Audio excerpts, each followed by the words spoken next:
कुठलाही पक्षपात न पाहता सगळ्यांनी एकत्र आपण या सर्व बैठकीमध्ये या नवी मुंबई शहरासाठी दिशा देण्यासाठी आपण सगळ्यांनी कामकाज करू. मी पुन्हा एकदा सर्वांचं स्वागत करतो आणि आजच्या पहिल्या बैठकीमध्ये विषय क्रमांक 1 महानगरपालिकेचे उत्पन्न व खर्चाचे सन 2025-2026 सुधारित व सन 2026-2027 मूळ अंदाज मान्य स्थायी समितीकडे सादर कार्यक्रमावर मान्य आयुक्तांचे दिनांक 5/3/2026 पत्र नवी मुंबई महापालिका लेखा 153/2026 हा विषय या ठिकाणी आलेला आहे. या बैठकीमध्ये आयुक्त साहेब आपल्याला या आजच्या या बैठकीमध्ये झालेल्या खर्चाचा लेखाजोखा आज आपल्याकडे देतील आणि तो आपण सादर सचिवांकडे करू. काय करून घ्या तो जमा खर्चाचा अंदाज तो सचिव मॅडमकडे कंपनी दाखल करून घ्या. माझी विनंती आहे की बजेट तयार करण्याचे अर्थसंकल्प आणि परिवहन देखील त्या ठिकाणी आपल्याला सादर होईल. बनवण्यासाठी तयार करण्यासाठी आपण एक वेळ निश्चित करावी. त्यासाठी त्या दिवशी आपण सर्वजण सदस्य मिळून ती अर्थसंकल्प अंदाज तयार करण्यासाठी आपण प्रक्रिया. माझी विनंती आहे की 16 तारखेला आपण वेळ दिली तर 16 तारखेपासून आपला अर्थसंकल्प अंदाज तयार करण्यासाठी आपण घेऊ शकतो. आता जी माहिती प्रशासनाकडून आलेली आहे प्रस्तावरूपी डेटारूपी जी काही माहिती आहे ती आपल्या दप्तरी दाखल करतो. सन्मान्य आयुक्त साहेब, आज आपण ज्या पद्धतीनं आपल्या स्थायी समितीचे सभागृहाचे सदस्य बोलले त्या पद्धतीनं सभागृह नेता यांनी सूचना मांडलेल्या आहे त्याला मी अनुमती. आज या ठिकाणी सभागृह नेते साहेब सागर शेठने जी सूचना मांडली त्याचं अनुमोदन जयंत साहेबांनी दिलेलं आहे.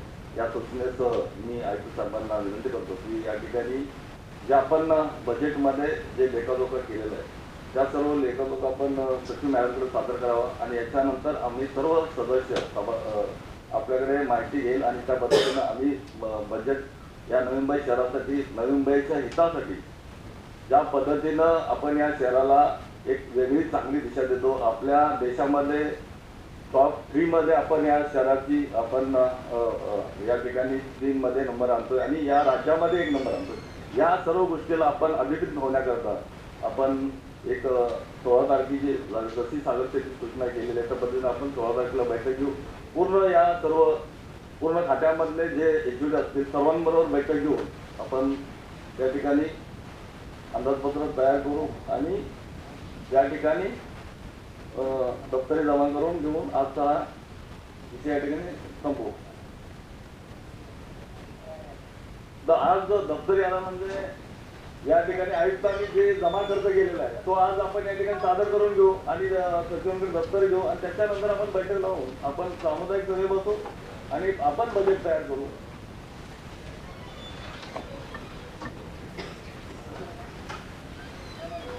हो हो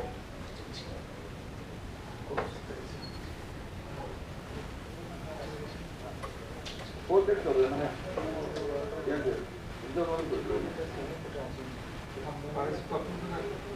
मी हे करतो महाराष्ट्र महानगरपालिका अधिनियम कलम 95 अन्वये आयुक्तांनी ते तयार केलेले जमा खर्चाचे अंदाज आहे ते स्थायी समितीसमोर ठेवायचे. मी स्थायी समितीसमोर ते ठेवतो आणि स्थायी समितीने आता जो इथे उपस्थित असलेल्या सर्वांनी जो निर्णय घेतलेला आहे की जो आयुक्तांनी जे बजेट स्थायी समोर ठेवायचं आहे ते स्थायी समोर अंदाज जमा खर्चाचे अंदाजपत्र जे स्थायी समोर आयुक्तांच्या वतीने ठेवायचं आहे. सभागृहात झालेल्या निर्णयानुसार हे अंदाजपत्र सभापतींच्या मान्यतेने सचिवांच्याकडे दप्तरी दाखल केलं.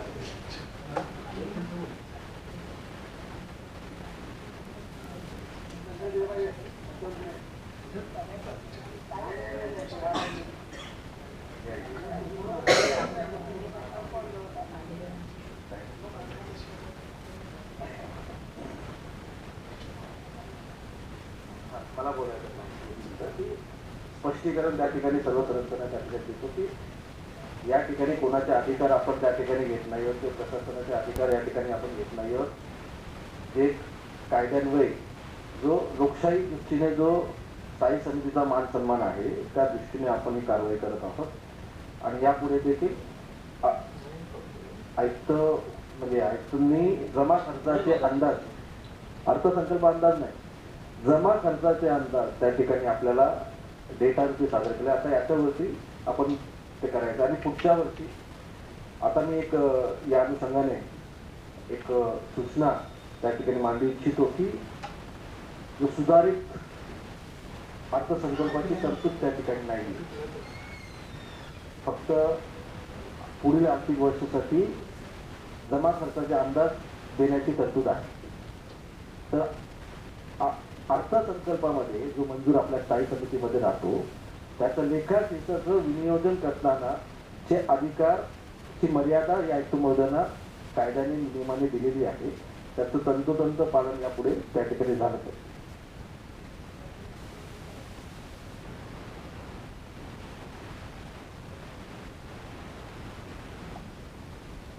या ठिकाणी आपल्याला सभागृह नेते साहेबांनी बोलल्याप्रमाणे कुठल्याही आयुक्तांचा या किंवा अधिकाऱ्यांचा या ठिकाणी त्यांना कुठंतरी वाईट वाटणं किंवा खंत वाटणं किंवा त्यांचा अधिकार आपण काढून घेतो असा प्रकार नाही आहे. थोडं सर्व एचओडी अधिकाऱ्यांनी आयुक्त साहेबांनी या ठिकाणी समजून घेतलं पाहिजे की आपण जर कायद्याच्या अधिकारामध्ये अधीन राहून आपण या ठिकाणी खऱ्या अर्थाने स्थायी समितीच्या बाबतीमध्ये आपण जे बजेट या ठिकाणी सादर करणार आहे त्यांच्याकडून आज आपण लेखाजोखा या ठिकाणी घेतलेला आहे. सर्व सभासदांची 16 तारखेला बैठक लावून प्रत्येक खात्याचा पूर्णपणे विस्तृतपणे आपण या ठिकाणी अभ्यास करून हे सर्व स्थायी समितीतील सर्व सदस्यांच्या माध्यमातून या ठिकाणी बजेट तयार केलं जाईल. त्याच्यानंतर आपण सर्व शहराच्या दृष्टिकोनातून आपण चांगल्या विकासासाठी आपण या ठिकाणी पुढे कारवाई करणार आहोत. सर्व या ठिकाणी हा विषय आपल्याला दप्तरी दाखल झालेला आहे. विषय क्रमांक 2 महाराष्ट्र महानगरपालिका अधिनियम 19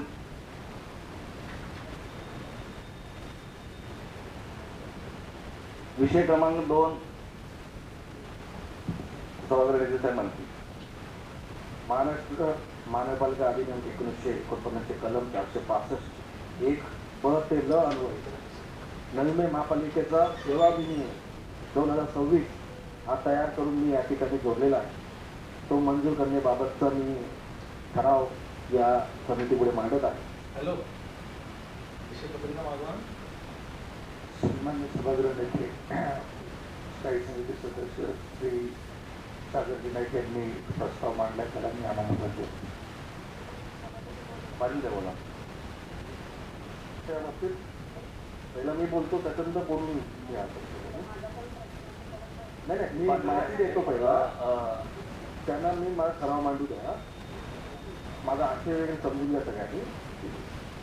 सभापती महोदय, 1995 पासून ही महापालिका सभागृह त्या ठिकाणी स्थापन झाली आणि 95 नंतर आपण महासभेने ठराव केल्यानंतर महाराष्ट्र राज्याचे सर्व्हिस रूल हे अडॉप्ट करण्याचा ठराव त्या ठिकाणी पास केला. पण खऱ्या अर्थाने महापालिकेचे सर्व्हिस रूल करण्याचा अधिकार स्थायी समितीचे 465(1) च्या अन्वये त्या ठिकाणी तरतूद नमूद आहे. आणि त्या अनुषंगाने आपल्या नवी महापालिकेच्या कर्मचाऱ्यांचे सर्व सर्व्हिस रूल त्या बाबतीत आपले स्वतंत्र असले पाहिजे. आपण एक स्वायत्त संस्था त्या ठिकाणी आहे. त्यामुळे आपण आपला अधिकार त्या ठिकाणी राखला पाहिजे आणि तो बजावला पाहिजे या दृष्टीने. आणि आपल्या या सेवेच्या दृष्टीने आपल्याला ज्या अडचणी येतात, कर्मचाऱ्यांना अडचणी येतात, या दृष्टीने मी या ठिकाणी हे सेवा विनियम 2026 तयार केलेले आहे.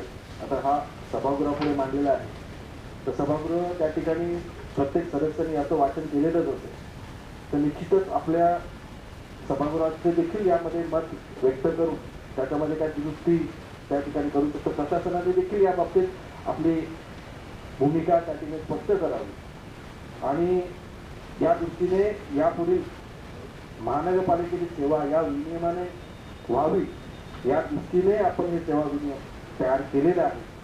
आणि माझी विनंती आहे सदस्यांना की आपण यामध्ये तडकाफडकी आपल्याला मंजूर करायचं नाही. जर आपण प्रत्येक बाबीवरती जर चर्चा केली, प्रत्येक बाबीवरती विचारमंथन केलं तर निश्चितच चांगल्या प्रकारचे विनियम त्या ठिकाणी आपल्या या नवी महापालिकेच्या कर्मचाऱ्यांना त्या ठिकाणी भेटू. याच्यात प्रामुख्याने आपलं रिटायरमेंटचं वय हे 58 वरून 60 करण्याचा मी प्रस्ताव त्या ठिकाणी केलेला आहे. कारण की याआधी काही आयुक्त आले, त्या आयुक्तांनी काही पद्धतीने प्रेशर टॅक्टिक्स करून आपले खूप काही अधिकारी हे VRS घेऊन मोकळे झाले आणि त्यामुळे आपली जी दुसरी फळी निर्माण व्हायला मदत झाली नाही. 2020 ते 25 प्रशासक होता, त्या दरम्यान देखील आपले नवीन पद त्या ठिकाणी भरण्यात आली. आज आपल्याकडे एकही उपायुक्त त्या ठिकाणी आपल्या महानगरपालिकेचा शिल्लक राहिलेला नाही. जे आपले या शहराविषयी आत्मीयता आहे, शहराविषयी अनुभव आहेत असे अधिकारी आपल्याला कमी राहिले. त्यामुळे आता नवीन पद भरण्यापूर्वी जी आपली आता जी कामं करतायत त्यांचा अनुभव हा मोठा आहे. तर अनुभवाची गरज या शहराला त्याची अधिक आहे. मी आधी देखील अलाहाबाद कोर्टाचे चीफ हायकोर्ट जस्टिस दिलीप भोसलेजींचा देखील अभिप्राय या ठिकाणी घेतलेला होता आणि तो मी माझे आयुक्त जे आपले होते की नार्वेकर साहेबांना दिला होता. तेव्हा सांगितलं की तुम्ही विनियम तयार करून घ्या, आपल्याला ते अधिकार आहेत, वय वाढवायचे अधिकार आहेत, जे आपलं अनुभव आहे ते रिटायर होत आहेत, त्याची ऱ्हास आपल्या नवीन महापालिकेला होत आहे. आणि आता जशी महापालिकेची बॉडी स्थापन झाली तसं पहिल्या सभेतच की या महिन्यापासूनच आपल्या पुढे 2 वर्षासाठी जे अनुभव आपल्या शहरामध्ये कर्मचारी रूपाने अधिकारी रूपाने आहेत ते राहावे या दृष्टीने पहिल्या सभेत ते जाऊ नये. कारण की हे पुन्हा हे बनवून आपल्याला महापालिकेच्या सभेमध्ये कायम करावे लागणार आहे आणि महापालिकेच्या कायम केल्यानंतर ते लागू होतील. तर पूर्वी ते लागू होणार नाही आणि त्यामुळे आता आपले MOs देखील रिटायर होत आहेत. असे अनेक कर्मचारी मला वाटतं मार्च एप्रिल आता जून मध्ये मला वाटतं आनंदी शिंदे साहेबांची रिटायरमेंट आहे. तर अशा प्रकारचे अनुभव गेले जवळ आता या महिन्यात. तर अशा प्रकारचे रिटायरमेंट झाले तर आपले अनुभव लोक या ठिकाणी या महापालिकेत शिल्लकच राहणार नाही. तर त्यामुळे पुढे आपल्या सेवा शर्ती देखील आपल्याला दुरुस्ती करायच्या आहेत, सेवा रिक्रुटमेंट रूल्स आपल्याला दुरुस्ती करायचे आहेत. तत्पूर्वी आपले जे अनुभवी कर्मचारी आपल्या शहरात राहावे आणि त्यांचा अनुभवाचा वापर आपण या शहराचा विकास त्या ठिकाणी जो खुंटलेला आहे तो पुढे करण्याच्या दृष्टीने मी हे विनियमन त्या ठिकाणी तयार केलेले आहे. त्याचबरोबर एक न्याय बाबी आणि यामध्ये मी माझी विनंती आहे सभापती महोदय की आपण उपस्थित अधिकाऱ्यांना देखील यामध्ये त्यांचे म्हणणं देखील मांडण्याची मुभा त्या ठिकाणी द्यावं. आता मी समितीला विनंती करतो सभापती महोदयांच्या वतीने की आपण प्रत्येकाने या बाबतीत आपलं मत प्रकाशित करावं. धन्यवाद. अटेल ताई.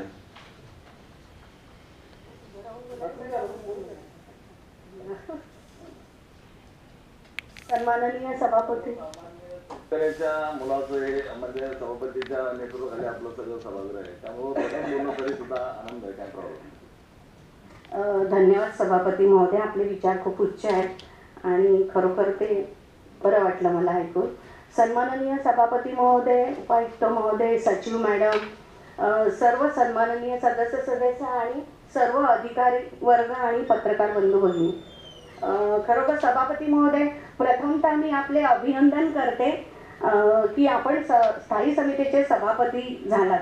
खरं तर लोकशाही व्यवस्थेमध्ये पदे येतात पदे जातात, परंतु खरोखर शहराचा विकास होतो का हा प्रश्न सगळ्यांनाच पडलेला असतो आणि या प्रश्नाचं उत्तर देण्याची संधी सभापती महोदय आपल्याला मिळालेली आहे. आणि खऱ्या अर्थाने आपण जर बघितलं तर आपली ही स्थायी समिती ही महानगरपालिकेची आर्थिक किल्ली आहे. त्यामुळे आता विकासक आहेत, कंत्राटदार आहे आणि निधी याचं गणिताचं ताळमेळ पारदर्शकपणे आपण कसं पाळाल. खरं तर हे नवी मुंबई समोर नवी मुंबईची जनता मोठ्या आशेने आपल्याकडे बघते आणि आपल्या भाषणातून तर ते मला जाणवलेलंच आहे की आपण नवी मुंबईचा विकास चांगल्या पद्धतीने हाताळाल. मग ते शिक्षण असू दे, आरोग्य असू दे, सोयी सुविधा असू दे, ते आपण चांगल्या प्रमाणे हाताळा. कारण जे नवी मुंबईकर आपल्याला टॅक्स देतात तर त्यांचाही ह्याच्यामध्ये मोठा वाटा आहे की आपण शहराचा विकास कसा करणार. एनिवे सभापती महोदय, मी पुन्हा एकदा तुमचं माझ्या वतीने आणि माझ्या पक्षाच्या वतीने, माझे सर्व शिवसेनेच्या सदस्याच्या वतीने आपलं अभिनंदन करते. आणि आताच जो ठराव क्रमांक 2 आलेला आहे, आपले सन्माननीय सदस्य सागरजी नाईक साहेब यांनी जो हा प्रस्ताव क्रमांक 2 मांडलेला आहे. महाराष्ट्र महानगरपालिका अधिनियम 1949 चे कलम 465 ब्रॅकेटमध्ये 1 ते ल अन्वये नवी मुंबई महानगरपालिका सेवा विनियम 2026 तयार करून मंजूर करण्याबाबत सभापती महोदय, या प्रस्तावावर बोलत असताना मी जेव्हा हे वाचलं तेव्हा हा पेज नंबर 3 वर जो आहे नवी मुंबई महानगरपालिका सेवा नियम 2026 एक भाग 1 आहे प्रारंभिक तरतुदी, त्याच्यानंतर नियम 1 संक्षिप्त नाव व प्रारंभ आणि नियम 2 लागू क्षेत्र जे आहे याच्यामध्ये या 1 आणि 2 नंतर त्या 2 मध्ये जे ब मध्ये आहे ते तात्पुरते कर्मचारी करारनामा कर्मचारी असा जो उल्लेख केलेला आहे, तर ते उल्लेखित आपण अंतिम करणार आहात असं मला असं वाटतंय. परंतु याच्याबद्दल सन्माननीय महोदय, सभापती महोदय, याचा खुलासा करण्यात यावा. आता मगाशी सन्माननीय सदस्य सागरजी नाईक साहेबांनी विषय चांगला म्हटला आणि खरोखर आपण 56 वरना 60 करता ती अभिनंदनीय गोष्ट आहे. परंतु जे मला अपेक्षित होतं त्याचा कुठेही इथे उल्लेख करण्यात आलेला नाही. तर मला वाटतं त्याचा जरासा खुलासा करण्यात यावा. जर आपल्या भाषणातून मला जर अपेक्षित होतं ते जर आढळलं ह्या तात्पुरते कर्मचारी आणि करारनामा कर्मचारी, तर माझं समाधान होईल. आणि माझं समाधान नाही झालं सभापती महोदय तर प्लीज मला पुन्हा बोलण्याची संधी द्यावी.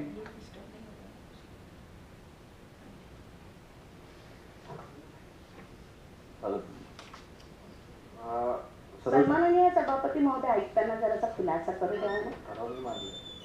मांडला पण त्यांनी जो बनवला आपण ज्यांनी ठराव मांडला त्यांच्या माध्यमातून आपण समजून घेऊ. नाही आपल्याला अजून ऐकून पण आपण याचा खुलासा घेऊ ना, काही प्रॉब्लेम. ठीक आहे, ठीक आहे.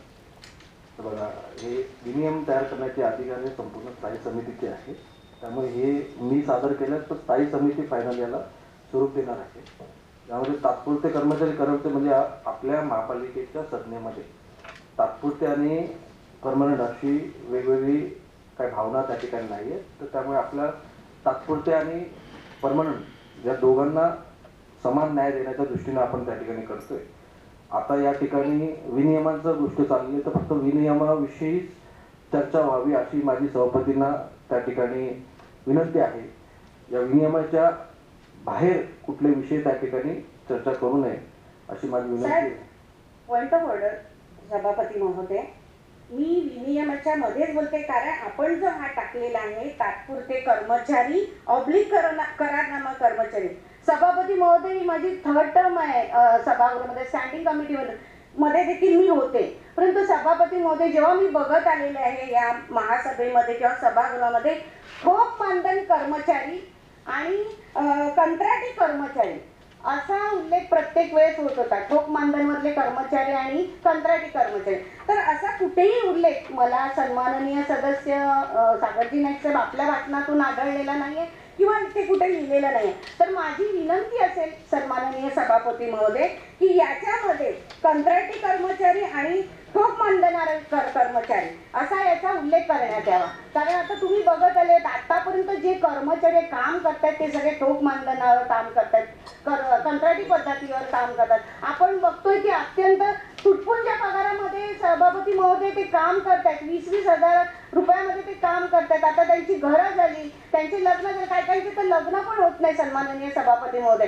खरं तर आपण त्यांच्या पगाराचा विषय देखील आपण इथे आणला गेला पाहिजे होता. मला आपल्याकडनं अपेक्षा आहे, आता आपण बरेच आपल्या भाषणातून सांगितलं आपण सर्वांच्या सहकार्याने काम कराल, तर कुठेतरी यांचा विचार करण्यात यावा. आणि सभापती महोदय, मला आपल्याला विनंती आहे, सन्माननीय सदस्य सागरजी नाईक साहेब आपण हा ठराव मांडलेला आहे, त्यामुळे मला आपली विनंती आहे करायची आहे की आपण जे हे याच्यामध्ये कंत्राटी कर्मचारी आणि ठोक मानधन जे कर्मचारी आहेत असा या नियमामध्ये उल्लेख करण्यात यावा.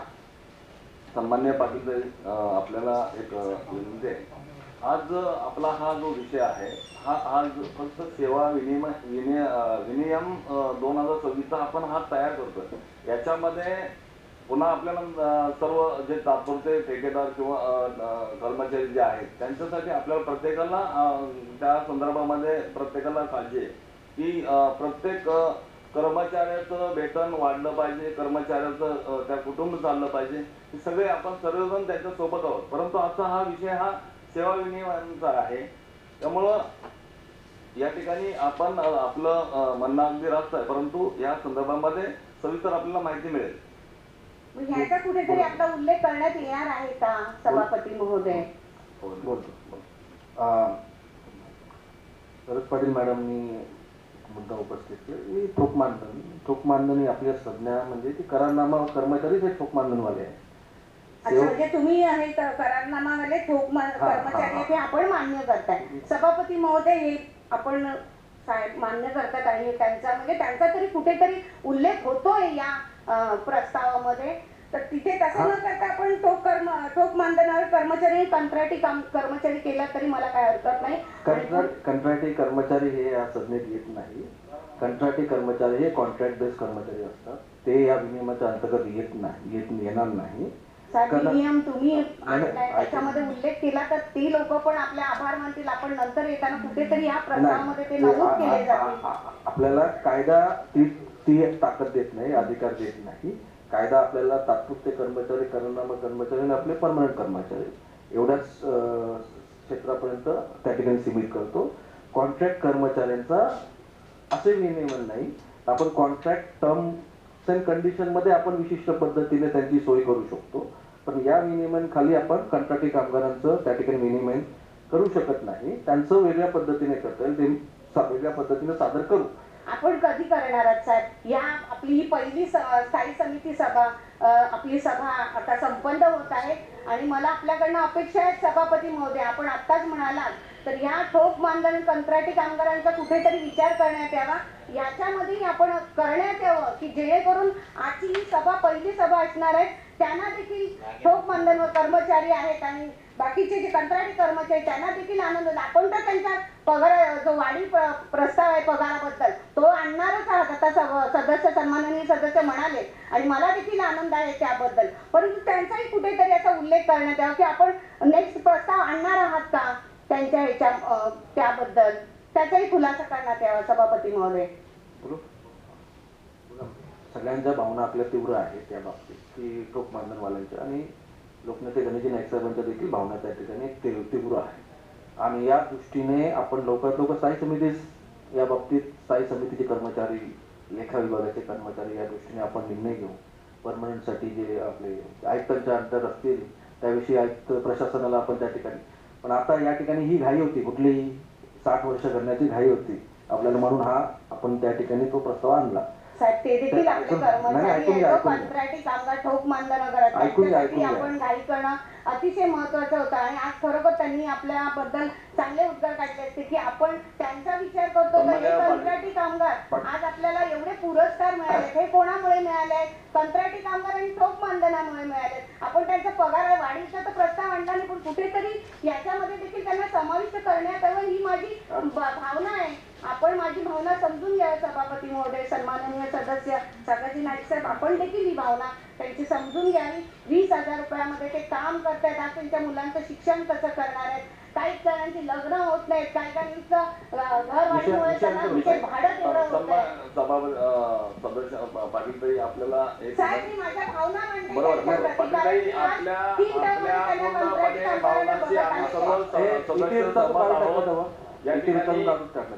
सेवा विनिमय आपण याच करता करतोय की आपल्या काही आपले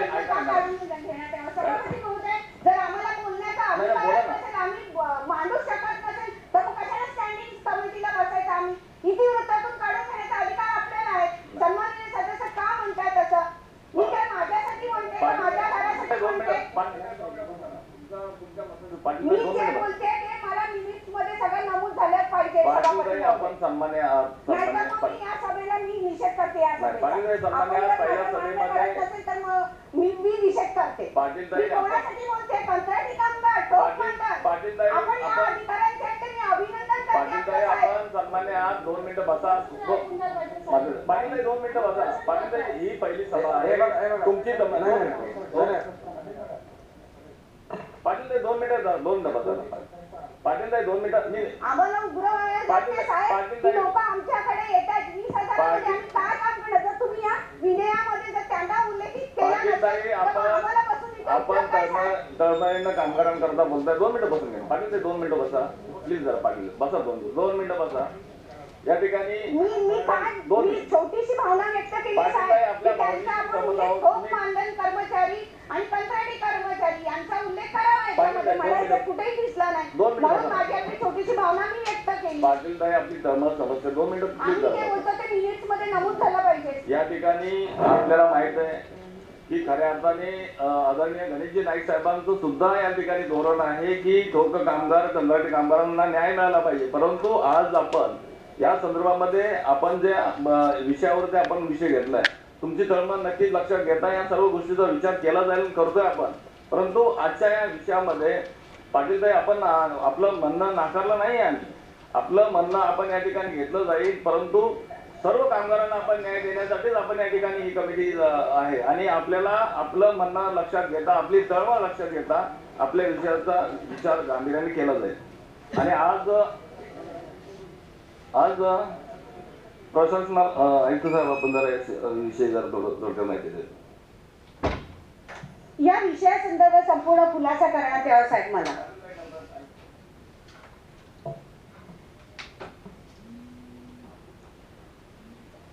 सर्वप्रथम मी सभागृहाचा आभार व्यक्त करतो की मला इथं बोलण्याची संधी सभागृहानं दिली. कारण मी आयुक्तांचा प्रतिनिधी म्हणून इथं बसलो आहे. आयुक्त आपले स्टडी टूरला आहेत. जाताना त्यांनी एक आदेश मला दिला होता की त्यांच्या कालावधीत स्टडी टूरच्या दैनंदिन टपाल आणि तातडीचे कामकाज श्री सुनील पवार अतिरिक्त आयुक्त हे पाहते दिले. तर हे जे आता सभागृहाची जी 6 तारखेची जी नोटीस आहे ती नोटीस मला तर मिळाली 9 तारखेला माझ्या हातात. त्यानंतर मी त्याचा वाचन सुरू केले की हे 2 विषयाबद्दल जे आहे, आता फक्त हा जो दुसरा विषय आहे, पहिल्या विषयाबद्दल मी काही बोलणार नाही, पण दुसरा विषय जो आहे तो मुंबई महानगरपालिका सेवा विनियम 2026 हा विषय आपले महापालिकेचे अधिकारी कर्मचारी यांच्याशी संबंधित आहे. त्यामुळे माझं एक असं मत होतं की विषय आणण्यापूर्वी थोडीशी जर चर्चा प्रशासनातल्या काही अधिकाऱ्यांशी केली असती तर एक सुस्पष्ट असं लगेच आलं असतं. कारण आता आपण कर्मचाऱ्यांना पण बोलायला सुचवलं आहे. आपला जो विषय जो आहे, एक पहिल्यांदा मला एक सांगायचं वाटतं की आपले प्रकरण 29 मध्ये अधिनियम नियम विनियम याची तरतूद आहे. आणि त्याच्यामध्ये जो अधिनियम आहे तो अधिनियम हा म्हणजे मूळ कायदा हा सर्वात श्रेष्ठ आहे आपल्याकडे, मूळ अधिनियम. त्याच्या अंतर जे नियम आहेत रूल्स आहेत ते राज्य सरकारद्वारे बनवले जातात. आणि नंतर जो उपविधी आहे बायलॉज जे आपण म्हणतो, रूल्स महापालिकेचे रूल्स वेगळे आहेत आणि राज्य शासनाचे रूल्स वेगळे आहेत. त्यामुळे राज्य शासनाचे रूल आपल्याला डायरेक्ट लागू करण्याचा विषय इथे नमूद करू नये. महापालिकेचे काही रूल्स असतील त्या बाबतीत बोलावं. मी अधिनियमातले जे आहे प्रकरण 29 त्याच्यामध्ये जे अधिनियम नियम आणि विनियम दिले त्याच्याबद्दल सांगतो. हा नियम राज्य शासनाचे काही नियम, महापालिकेचे काही नियम, आणि त्यानंतर जो येतो तो उपविधी तयार करायचे अधिकार महापालिकेला आहेत. पण उपविधी तयार केल्यानंतर ते उपविधी लागू कधी होतात त्यावेळी जेव्हा त्याला राज्य शासनाची मान्यता मिळेल त्यावेळी. आणि विनिमय जे आहे, विनिमय म्हणजे जो प्रशासनिक जो कारभार आहे आपला तो कसा चालावा यासाठी तो अंतर्गत आपण संरचना करतो. त्याच्यामध्ये ज्यामध्ये स्पष्टता येत नाही त्यासाठी आपण विनिमयामध्ये प्रशासनाचा अंतर्गत कारभार जो आहे तो कशा पद्धतीनं करायचा त्याबद्दल आपण विनिमय बनवतो. पण कुठलाही विनिमय किंवा महानगरपालिकेला जे अधिकार आहेत ते करत असताना हे जे अधिनियम आहे आणि बायलॉज आहेत जे राज्य शासनाने मान्य केलेले त्याच्या विसंगत हे विनिमय असू नये असं म्हणजे माझं मत आहे. कायद्याचा जर आपण अर्थ लावला तर आता सेक्शन 465 मध्ये ते ल पर्यंतचा विषय घेऊन आपण ते विषय सगळे घेतलेले आहेत. त्यातला जो विषय आहे सेवा कालावधी नियमन करणे, ग मध्ये उक्त सर्व अधिकारी आणि कर्मचाऱ्यांच्या सेवेच्या कालावधीचे नियमन करणे, याच्यामध्ये आपण विषय घेतला की ते नियमन करता येईल आपल्याला. आपले जे काय MCSR आपण पूर्वी लागू करून घेतला होता त्या MCSR मधल्या काही तरतुदी आहेत त्या विनियमामध्ये काय करायचं हे बघायला लागेल. कारण MCSR राज्य शासनाच्या कर्मचाऱ्यांना लागू आहे. माझ्या माहितीनुसार महापालिकेनं पूर्वी एक ठराव करून ते MCSR आपल्या महापालिकेला लागू करून घेतले होते. त्यामध्ये हा एक विषय दिला आहे की ज्यावेळेला हे विनिमय अंमलात येतील त्यावेळेला यापूर्वी केलेले जे काय ते संपुष्टात येतील असं ते लिहिलेलं आहे. फक्त विषय जो आहे, मला जे वाटतं की त्यातला जो विषय घेतलेला आहे आपण, प्रशासनिक शिस्त, पारदर्शकता नाही, पहिले जे घेतलेले आहेत आपण ते ल मधले जे आहेत, सुरक्षा ठेव, आर्थिक उत्तरदायित्व,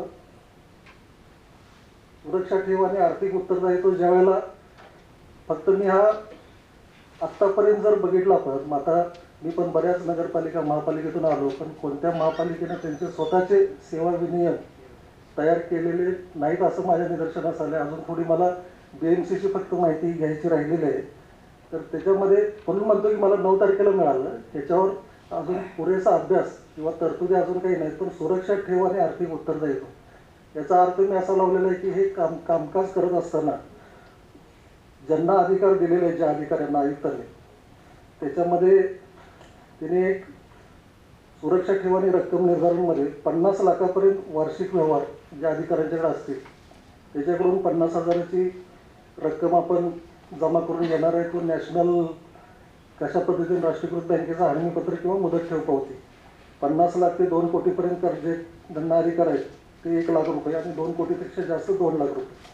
सुरक्षा ठेव व आर्थिक उत्तरदायित्व असा शब्दाशब्दी अर्थ ते ल मध्ये दिसत नाही. पण पुढे विचार केला की ज्यांनी हे सूचना आणलेल्या आहे त्याच्यामध्ये एक 465चं जे पोट कलम 2 आहे, त्या पोट कलम 2 मध्ये क हा मुद्दा आहे.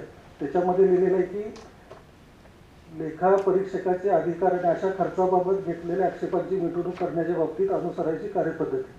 लेखापरीक्षण झाल्यानंतर जर एखादी वसुली कुठे निघाली आणि त्याला एखादा अधिकारी किंवा कर्मचारी जर जबाबदार असेल तर ती विभागीय चौकशी वगैरे करण्यापेक्षा एक तरतूद यामध्ये आणलेली आहे की जे काही नुकसान झालं आहे ते नुकसान त्याच्या सुरक्षा ठेवीमधून भरून घ्यायचं, या आधारे तो घेतलेला असावा. दुसरा जो आहे रजा नियम, संचय मर्यादा, शिस्त, विभागीय चौकशी प्रक्रिया, प्रवास व दैनंदिन भत्ता संरचना, भविष्य निर्वाह निधी, योगदान, याच्याबद्दल मला काही बोलायचं नाही.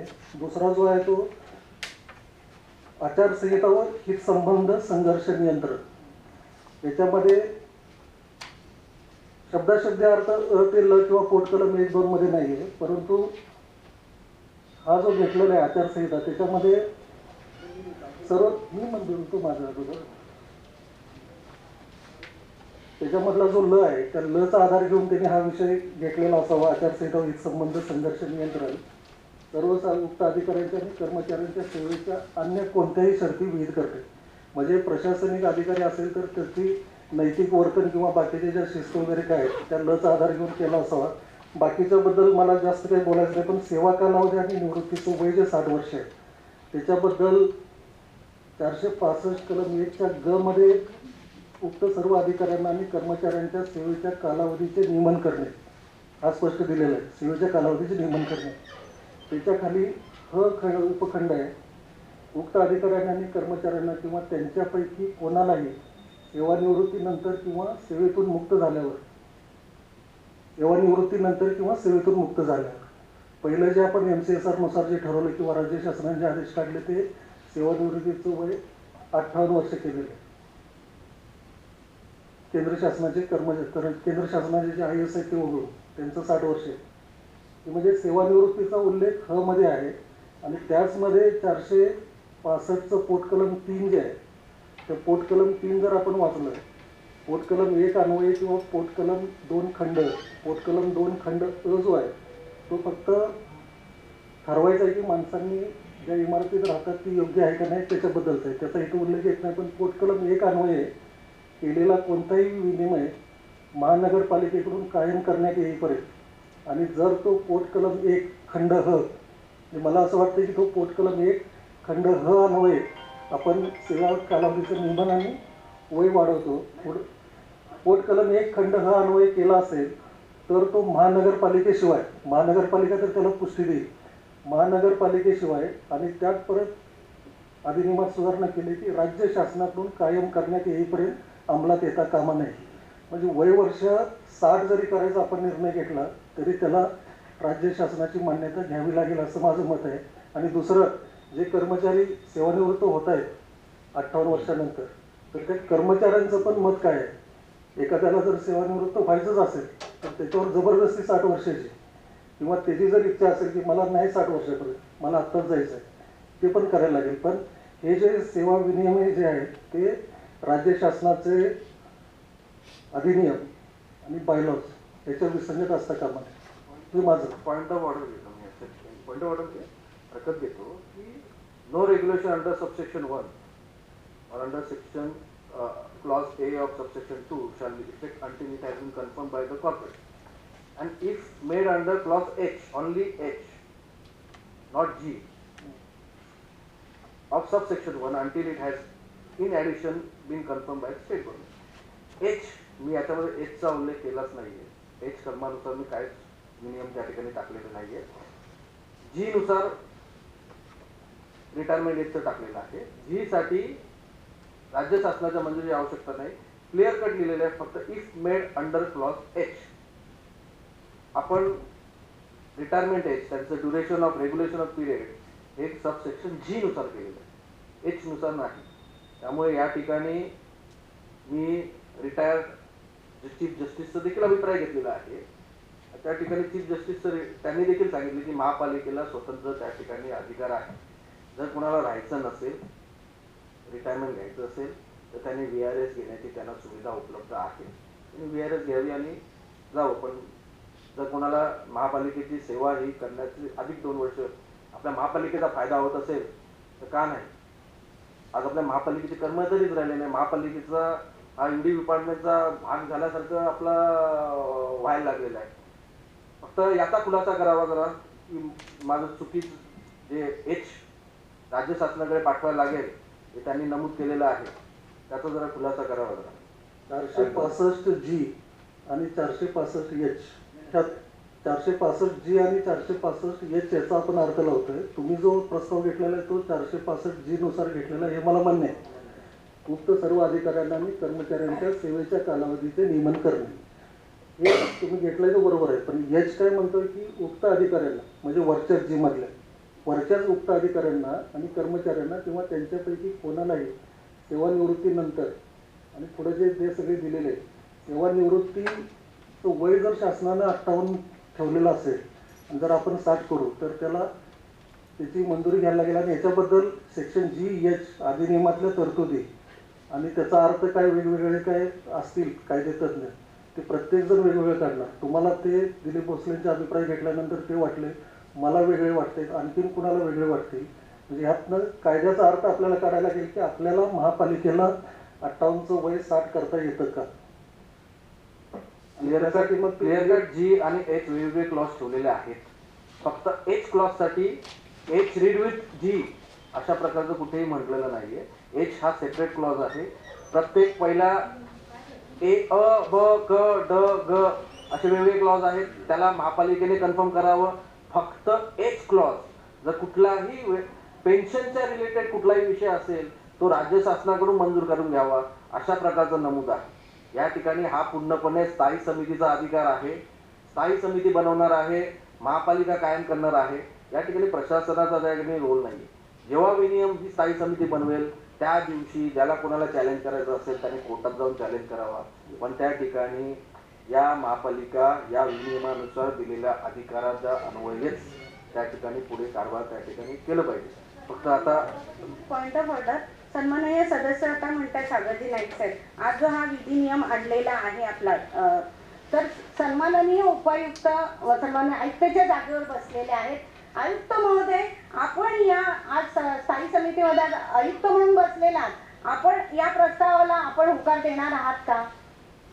आपण आता आपण सांगितलं नियमाप्रमाणे G मध्ये असं नाहीये, राज्य शासनाकडनं त्याची परमिशन आणायला लागेल. मला मान्य स्थायी समितीचा अधिकार आहे, पण आपण आज सगळे अधिकारी वर्ग आयुक्त साहेब आपण देखील याच्यात आहात. आपलं मत काय आहे याच्यामध्ये? सन्माननीय पाटीलताई, आपल्याला मी सर्व सभासदांना आयुक्त साहेब आपण Hचा अर्थ काय कलमचा आणि Gचा अर्थ काय जरा थोडं सर्व सभासदांना समजू द्या. सन्माननीय पाटीलताई, मी सुरुवातीला सांगितलं की हे सभेचा अजेंडा माझ्याकडे 9 तारखेला आलेला आहे.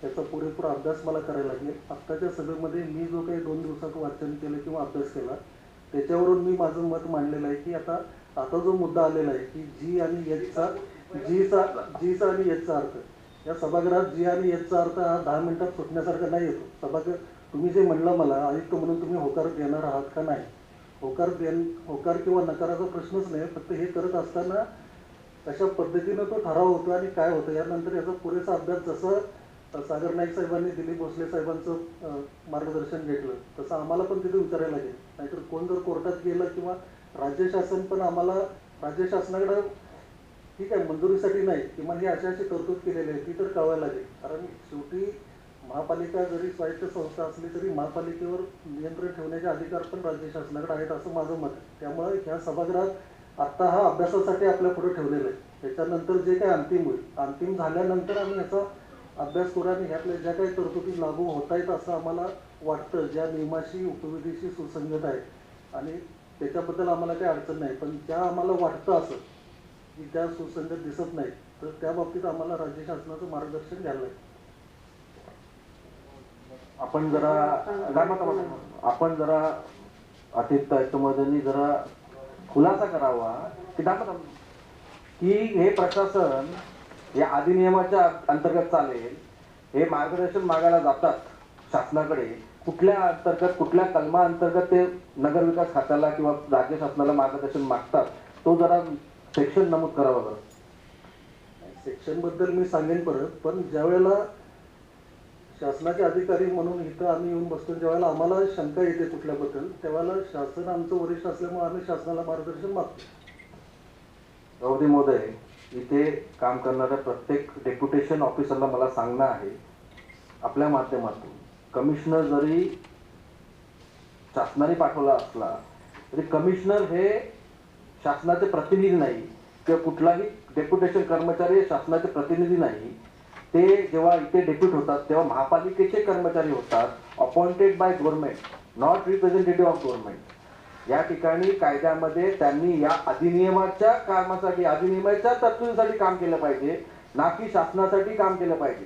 त्यामुळे शासनाची कुठल्या बाबतीत पत्रव्यवहार केला पाहिजे हे याच्यामध्ये नमूद आहे. जेव्हा विनियमन स्थायी समिती पास करते, महापालिका कायम करते, तेव्हा याच्याशी निगडीत होऊन जातं. जोपर्यंत कुठलाही निर्णय राज्य शासन सुमोटो विखंडित करत नाही किंवा डिसमिस करत नाही तोपर्यंत तो निर्णय हा अंमलात असतो आणि त्या दृष्टीने प्रशासनाला त्या ठिकाणी डिस्क्रिमिनेटरी पॉवर नसते, त्यांनी तो अंमलात आणायचाच असतो. कारण की he will of the corporation आहे आणि त्यामुळे प्रशासनाला आपल्या माध्यमातून सांगणं आहे की या ठिकाणी आपण नगर विकास खात्याचा डिपार्टमेंट नाही किंवा राज्य शासनाचा डिपार्टमेंट नाही. आलेल्या सर्व ऑफिसरना सांगणं आहे की तुमची घेता तुम्ही, आपण सगळेजण या महापालिकेची सेवा करण्यासाठी त्या ठिकाणी डेप्युट झालेले आहेत. या कायद्याच्या कलमा अंतर्गत आपली त्या ठिकाणी सर्व्हिस झाली पाहिजे. या कलमाच्या विपरीत काय होत असेल, आता कायदा क्लिअरली सांगतोय, फक्त कलम 1 क्लॉज 1च्या पुन्हा वाचतो मी.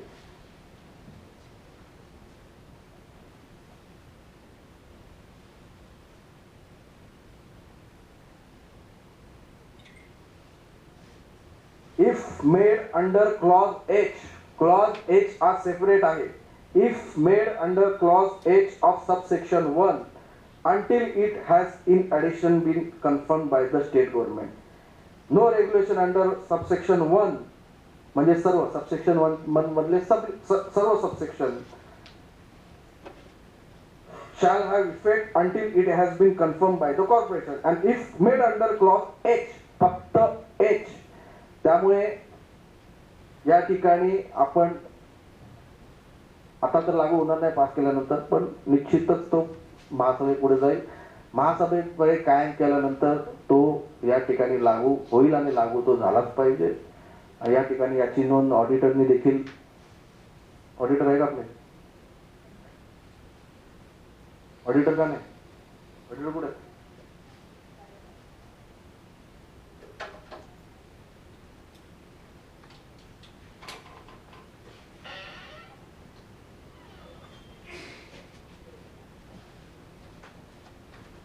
आणि यामध्ये प्रशासनाचा रोल नाही. स्थायी समिती बनवते, महापालिका कायम करते, प्रशासन राबवते. या 3 गोष्टी त्या ठिकाणी सभापती महोदय आपल्याला करायच्या आहेत. तर मला वाटतं अजून कोणाला काय बोलायचं याविषयी? एकच मागणं आहे की कंत्राटी कामगार आणि ठोक मानधनचे जे कर्मचारी आहेत त्यांचा प्रस्ताव आपण आणावा आणि ज्याप्रमाणे ह्यांचा घेतलेला आहे हा मग ह्याच्यानंतर त्यांचाही आणण्यात यावा. ही चर्चा करत असतानाच साहेब मला त्यांचंही म्हणणं योग्य वाटतं. मला त्यांच्याबद्दल खंत आहे, मला त्यांच्याबद्दल बोलावं असं वाटलं म्हणून मी बोलते. आणि अधिकारी कर्मचारी आता आपण बघितलं उपायुक्त स्थायी समितीला अधिकार आहेत. आयुक्त बसले तिथे आयुक्तांना काय म्हणतात का माझा काही रोलच नाही त्याच्यात. पाटील ताई तुम्ही वारंवार उपायुक्त म्हणून माझा उल्लेख करताय. सन्माननीय आयुक्त महोदय मी अतिरिक्त आयुक्त आहे, त्याच्यावर आहे. पण आपण आणि मी डेप्युटेशनला आलेलो नाही. माझी शासनाने बदली केलेली आहे. डेप्युटेशनवर जे येतात ते बाहेरच्या डिपार्टमेंटचे आहेत. नगरविकासाचे अधिकारी बदलीला आले. सन्माननीय आयुक्त म्हणून आपण आलेला आहात तिथे या जागेवर, त्याबद्दल सन्माननीय आयुक्त महोदय. बरोबर.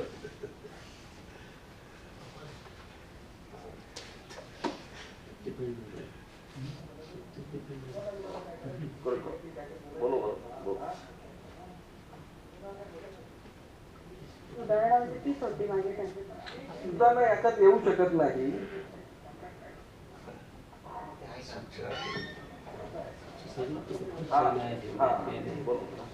सभापती महोदय, सन्मान्य आयुक्त महोदय, सन्मान्य सदस्य सभागृह नेते सगळ नाईक यांनी हा जो प्रस्ताव ठेवलेला आहे, परंतु 1995 नंतर 99 मध्ये महानगरपालिकेची सेवा नियमन आणि पदोन्नती या संदर्भामध्ये नियमावली झाली होती. तत्कालीन प्रशासकीय आयुक्त सुरवाडे होते. सुरवाडेनंतर मला ते शिन्नरकर आले का पत्नी गेल्या, परंतु ही झाली होती. अगर नाईक यांनी जे नियमन या ठिकाणी तयार केलेले आहे आणि तेव्हाचे नियमन याच्यामध्ये काय तफावत आहे काय हे आयुक्त म्हणून आपण ती पाहणी करावी आणि त्या अनुषंगानं त्यावेळी तत्कालीन महापौर जो यांच्या माध्यमातून त्या ठिकाणी एक समिती गठीत झाली होती. त्या समितीने अहवाल त्या विभागाचा त्या ठिकाणी घेतला होता आणि त्या पद्धतीनं ती सेवा भरती नियम आणि पदोन्नती हे दोन्हीचा अंतर्भाव केला होता.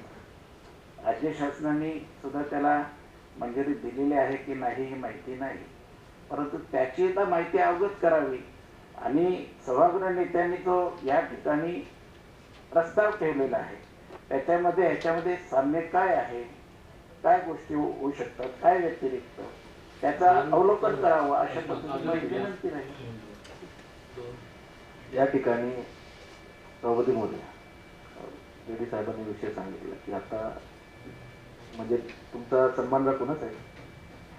हा पूर्णपणे अधिकार स्थायी समितीचा आणि महापालिकेचा आहे. यामध्ये प्रशासनाचा रोल नाही आहे.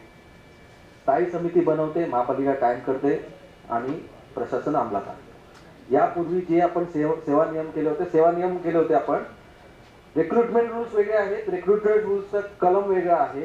रिक्रुटमेंट रूल्स देखील आपण त्या ठिकाणी महापालिकेचा काय अधिकार आहे तो अमेंड आपण तो वेगळा, पदोन्नती आणि रिक्रुटमेंटचा वेगळा आहे. हा जो सेवा करतात त्या दृष्टीने आता तुम्हाला मला सांगायला रेड्डी साहेब,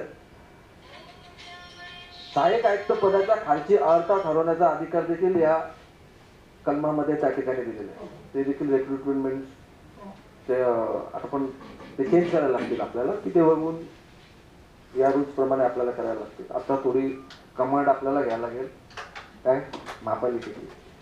तर माझी विनंती आहे की आपला अनुभव आपल्याला टिकवायचा आहे, त्या दृष्टीने आपण हा जो मी मांडलेला ठराव समितीच्या मंजुरीस टाकावा आणि समितीने हा ठराव कायम करण्यासाठी महापालिकेकडे सादर करावा अशी माझी विनंती आहे.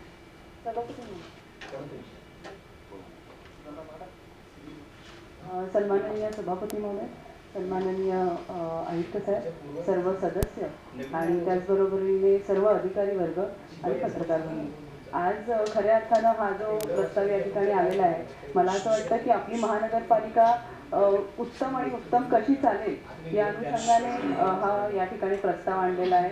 ज्या काही सुधारणा असतील त्यामध्ये जसं सर म्हणाले की आमच्या साहेबांनी हा जो प्रस्ताव मांडला त्याच्यामध्ये त्यांनी सांगितलं की आपली ही यंत्रणा सुरळीतपणे आणि चांगल्या प्रकारे एक पारदर्शकपणे कशी चालावी आणि ती चालत असताना येणाऱ्या ज्या काही अडचणी आहेत त्या नियमानुसार आपल्याला जे काही चेंजेस करता येतील ते सुधारण्यासाठी आपण करावेत, अशा अनुषंगाने हा प्रस्ताव या ठिकाणी आलेला आहे.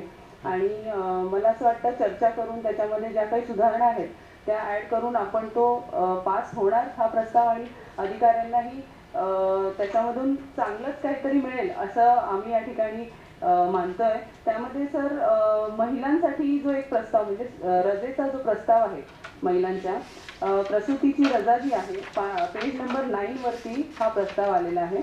त्याच्यामध्ये प्रसूती व पितृत्व रजा हा जो विषय आहे कालच झालेल्या हाऊसमध्ये तिथे माननीय आपल्या उपमुख्यमंत्री मॅडमनी हा विषय मांडला होता.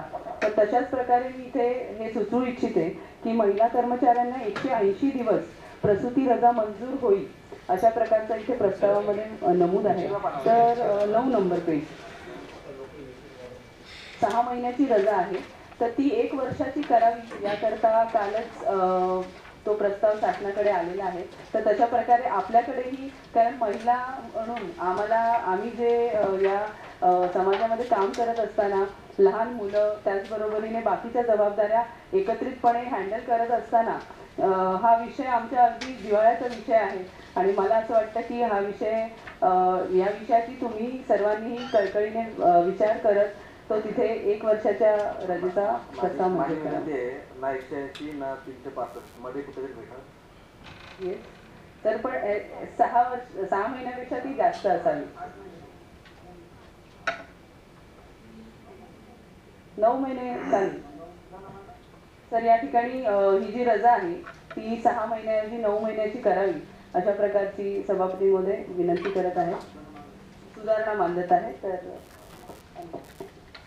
सन्माननीय सभापती, सन्माननीय आयुक्त, सन्माननीय सचिव तसेच सर्व सदस्य व कर्मचारी, माझ्या सदस्य माननीय स्वाती गुरखे मॅडम यांनी जी सुधारणा मांडली आहे त्यासाठी मी अनुमोदन देत आहे.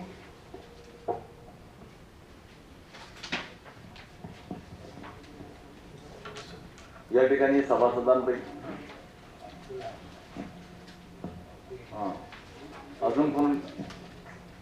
अजून काही सभासदांना सूचना मांडायची असेल, सुधारणा करायची असेल किंवा अधिकाऱ्यांमध्ये कोणाला जर सूचना सुधारणा करायची असेल तर आपण बोलू शकता.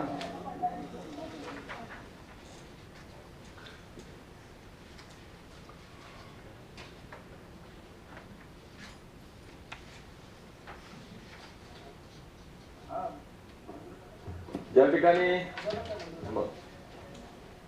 नवी मुंबई महानगरपालिका सेवा विनियम 2026 हे विनियम महाराष्ट्र महापालिका अधिनियम 1951 चे कलम 465(1) ब ते ल अन्वय स्थायी समितीद्वारे या ठिकाणी सभागृह नेते सागर नाईक साहेबांनी, त्याचबरोबर सुतार साहेबांनी, पाटील ताईंनी आणि स्वाती ताईंनी ज्या सूचनेसह सुधारणा या ठिकाणी दिलेल्या आहेत त्या सर्व सूचना सुधारणांसह या ठिकाणी मंजुरी या ठिकाणी टाकत आहे. सर्वांमध्ये या ठिकाणी हा विषय मंजूर झाला असं मी या ठिकाणी जाहीर करतो. आणि हा विषय सचिवांच्या माध्यमातून महापालिकेकडे पाठवण्याकरता त्यांना पुढील कारवाई करता सूचित कायम करण्याकरता बोलतो.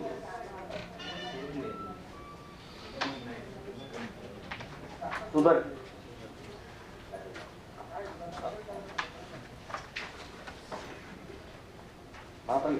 महासभेचे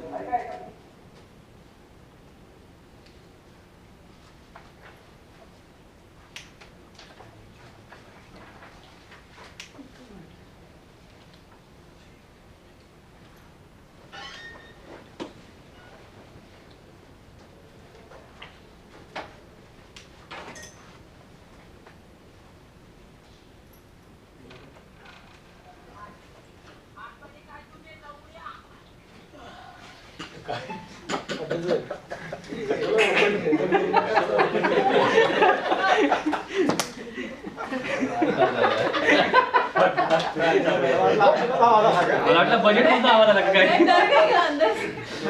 पाटील साहेब, मला वाटलं बजेट मधून आवाज आला. जमा खर्चाचा अंदाज तो पटलावा नव्हता. मी या ठिकाणी सर्व सभासदांना विनंती करतो की या ठिकाणी आजच्या वेळेचा हा 3 नंबरचा विषय आलेला आहे. आपली जर संमती असेल तर आपण या ठिकाणी आपण या पटलावर घेऊन आपण हा मंजुरीसाठी आपल्या समोर ठेवू. विषय वाचतो ना विषय मॅडम. नवी मुंबई महानगरपालिका वर्ष प्राधिकरण सन 2025-26 चे सुधारित 2026-27 चे मूळ अंदाजपत्र स्थायी समितीकडे सादर करण्याबाबत माननीय आयुक्तांचे दिनांक 9/3/2026 चे पत्र क्रमांक नवी मुंबई वृक्ष प्राधिकरण 3/3/2026 च्या अन्वये आज आपल्याकडे हा विषय आलेला आहे. या ठिकाणी दप्तरी दाखल करून आपण हा विषय येणाऱ्या याच्या 16 तारखेच्या याच्या मीटिंगमध्ये चर्चा घेऊ आपण.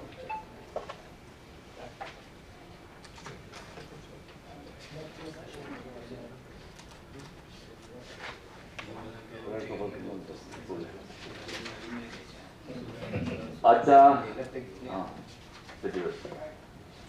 सन्मान्य सभापती साहेब, सन्मान्य आयुक्त, सन्मान्य सदस्य आणि अधिकारी वर्ग, माझ्या प्रभागमध्ये मीराताई हॉस्पिटलमध्ये विचार बोलत एक मिनिट जो आर्थिक विषय स्थायी समितीचा विषय नाहीये. स्थायी समितीचा विषय नाही. आज विषय आज नाही. माझी विनंती आहे स्थायी समिती सभापतींना, अजेंडावरील विषय सोडून कुठलेच विषय चर्चेला घ्यायचे नाही. बोलायला तर संधी दे, घ्यायचं नाही घ्यायचं नंतर.